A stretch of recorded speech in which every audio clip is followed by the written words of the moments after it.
How to sign out of YouTube on all devices. Hello everyone. In this video, I will show you how to sign out of YouTube on all devices. First of all, go to the YouTube application.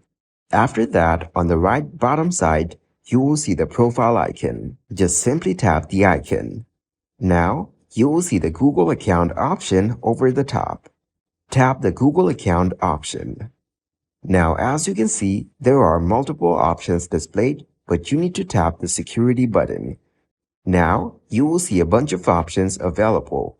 You just need to simply scroll down and tap on Manage All Devices. Now, this will show all of the devices that have access to the specific YouTube account. If I tap on any one, this will show two different options over here. One is Sign Out and the other is Don't Recognize Something.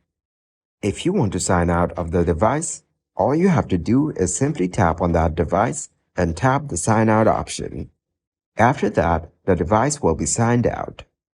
Thank you guys for watching this video. Hope you got some value.